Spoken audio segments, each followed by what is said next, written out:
Assalamualaikum warahmatullahi wabarakatuh. Saya Mu'alamam Safarezi, saya dari kelas CIPM 2 dan di sini saya akan menjelaskan tentang bagaimana sih atau apa sih sistem pemerintahan di Indonesia.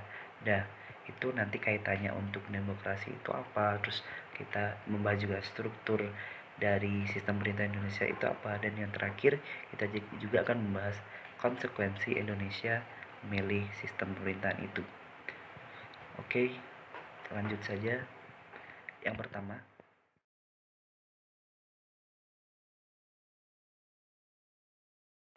sistem pemerintahan Indonesia.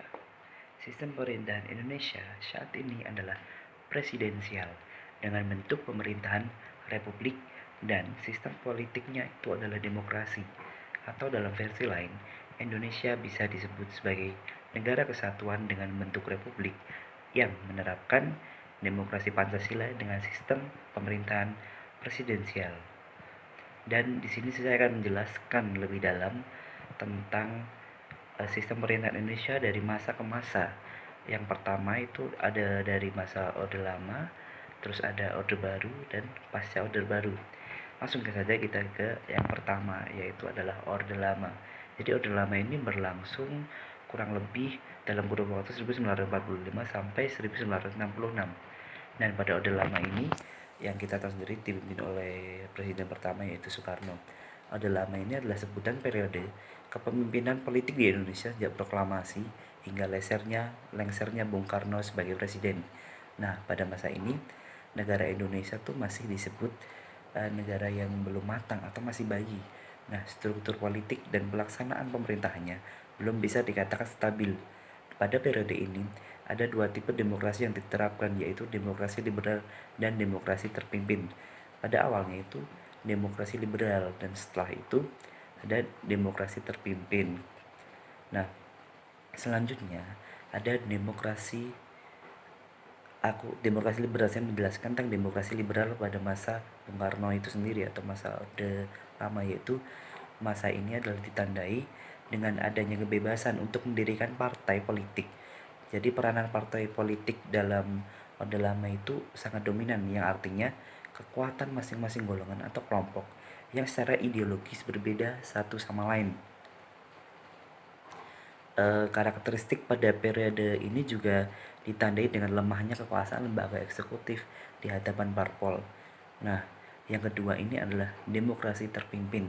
Jadi demokrasi terpimpin itu dalam kurun waktu 1959 sampai 1966. Nah, masa ini ditandai dengan dominannya peran seorang presiden dalam proses politik. Nah, peran partai politik ini beda pada demokrasi liberal.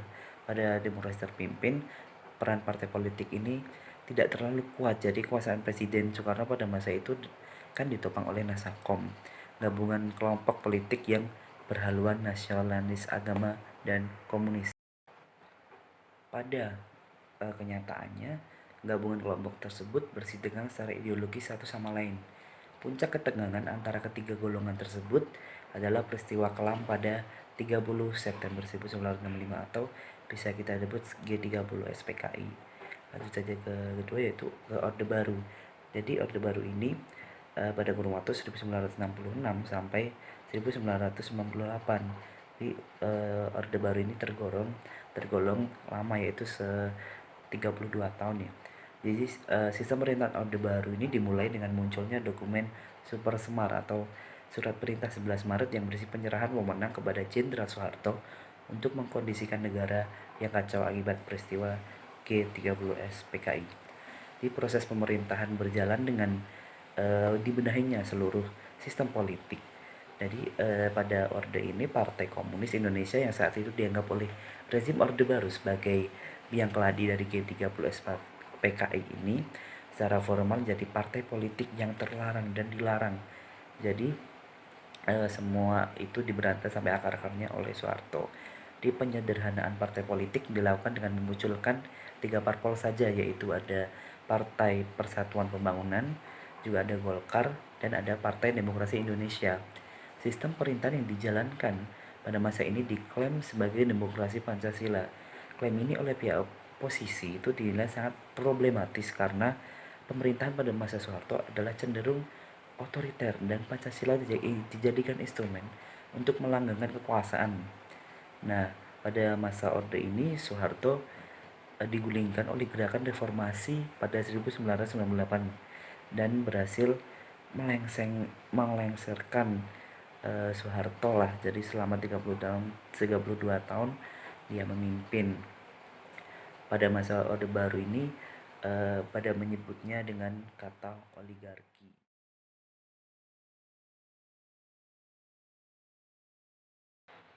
Nah, setelah kita mengetahui tentang sistem pemerintahan Indonesia, nah kita juga harus tahu tentang struktur dari pemerintahan Indonesia sendiri itu.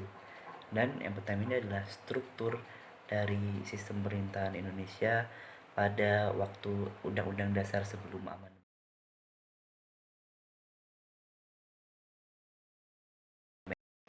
Nah, selanjutnya ini adalah struktur dari sistem pemerintahan Indonesia setelah amandemen.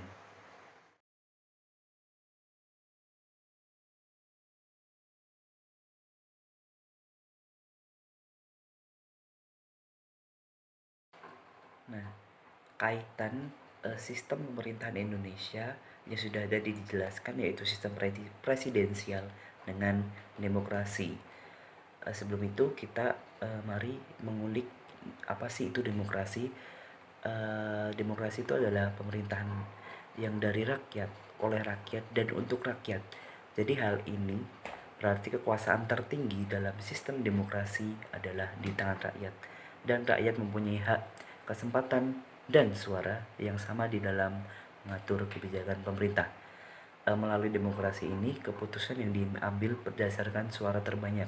Pelaksanaan demokrasi dan pemilu dalam sistem demokrasi sering dijuluki sebagai pesta demokrasi, di mana setiap warga negara dapat memilih calon legislatifnya secara bebas tanpa ada paksaan dari pihak manapun. Penyuluhan yang baik mengenai pentingnya pemilu dapat dilakukan agar para pemudi dan pemuda atau rakyatnya itu dapat mengerti atau dapat paham bagaimana pentingnya pemilu ini dapat dilakukan.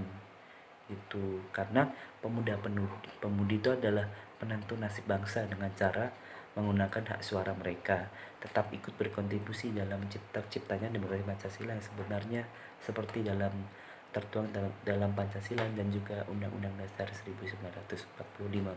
Di Indonesia sendiri, demokrasi dihadirkan tuh dalam pemilu. Ada pemilihan umum yaitu pemilihan dengan presiden, pemilihan presiden dan wakil presiden, dan juga ada pileg, ada pilkada, ada pilkades, ada pilgub, dan lain-lain. Itu semua adalah suatu bentuk demokrasi di Indonesia.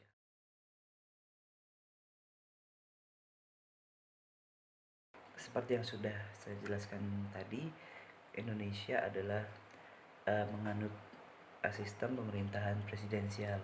Lalu konsekuensinya gimana sih kalau Indonesia menganut sistem pemerintahan presidensial? Jadi ada dampaknya mengapa memakai sistem pemerintahan yang presidensial, yaitu kalau dari dampak negatif sendiri yaitu ada terjadi pemusatan kekuasaan negara pada satu lembaga yaitu presiden. Yang kedua, ada peran pengawasan dan perwakilan DPR itu semakin lemah. Pejabat-pejabat negara yang diangkat cenderung dimanfaatkan untuk loyal dan mendukung kelangsungan kekuasaan presiden. Yang selanjutnya, ada kebijakan yang dibuat cenderung menguntungkan orang-orang yang dekat presiden. Dan biasanya sistem presidensial ini akan menciptakan perilaku KKN atau korupsi, kolusi, dan nepotisme. Dan selanjutnya ada terjadi personifikasi bahwa presiden ini dianggap negara gitu, dan rakyat dibuat makin tidak berdaya dan tunduk pada presiden.